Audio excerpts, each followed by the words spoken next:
You are now watching KG Channel. Hello and welcome back. Ito na po ang mga maiinit na balita. Box office, Queen Catherine Bernardo, spotted sa binyag ng anak ni Nazanjo Marudo at Ria Atayde. Dumalo si Catherine dahil isa siya sa napiling maging ninang ni Baby Sabino Marudo at matalik na kaibigan din siya ng mag-asawang Zanjo Marudo at Ria Atayde.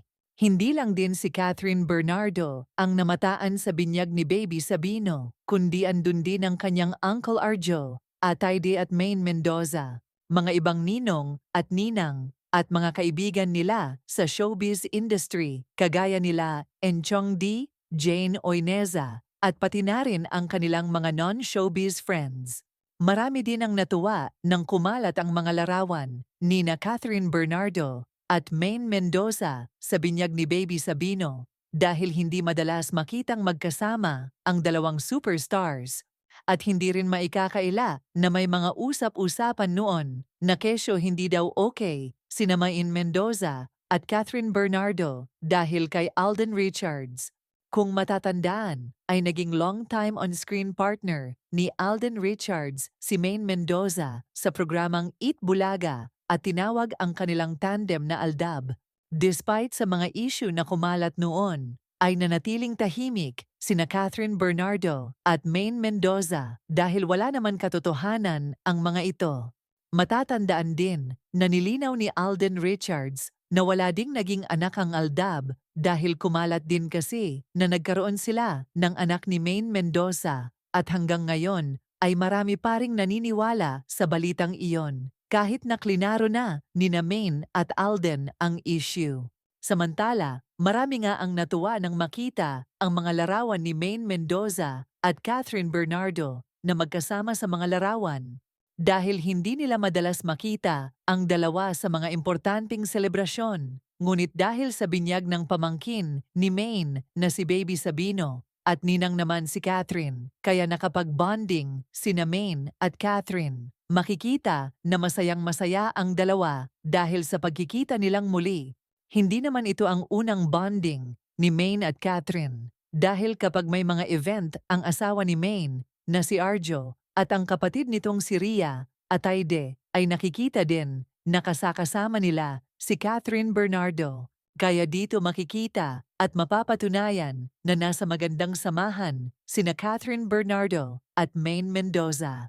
Samantala, sa wakas ay nagbigay na ng pahayag si Miss Carla Estrada patungkol sa hiwalayan ng kanyang anak na si Daniel Padilla at ang box office queen, Catherine Bernardo. Natanong ni Tito Boy, abunda kay Miss Carla, kung ano ang pinakamalaking kontrobersya na pinagdaanan ni Daniel na muntik na siyang bumigay. Sagot ni Miss Carla Estrada, yung hiwalayan ni na Catherine Bernardo at anak niyang si Daniel Padilla. Yung paghihiwalay kasi nila, sa kanila ni Catherine yun eh. Sila naman ang nakakaalam talaga at sila naman magre-resolba kung ano man yung dahilan ng paghihiwalay at dun sa nangyaring hiwalayan. Pero yung salita ng tao na halos hindi mo na makain at sobrang kabastusan, kung ano man ang medyo yun ang hindi ko na kinakaya. Sabi ni Miss Carla, hindi ko kinakaya na parang ikamamatay ko ha. Hindi ko na halos kayanin na kailangan ko nang hanapin yung mga taong ganun magsalita at isa-isahing sagutin. Dagdag pa niya. Sa tulong din ng kanyang mga kaibigan ay medyo naibsan ang mga dinadala niya nung mga panahong iyon dahil malaking bagay na naibabahagi niya ito sa mga kaibigan at may nakakapagbigay ng payo at mas pinili niyang ipaubaya na lang kina Daniel at Catherine ang desisyon kung anuman ang gusto nilang mangyari sa kanilang relasyon.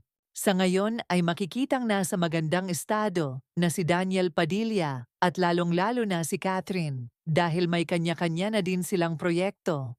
Si Daniel Padilla ay abala sa inkognito ngayon at si Catherine naman ay kaliwat kanan pa rin ang mga ganap niya sa trabaho at kakatapos lang din ang successful movie nila ni Alden Richards, ang sequel ng Hello Love, Goodbye, ang Hello Love Again, na tumabo ng malaking kita sa mundo ng Filipino film. At ito na ngayon ang highest-grossing Filipino film of all time, earning over 1.4 billion pesos at the box office.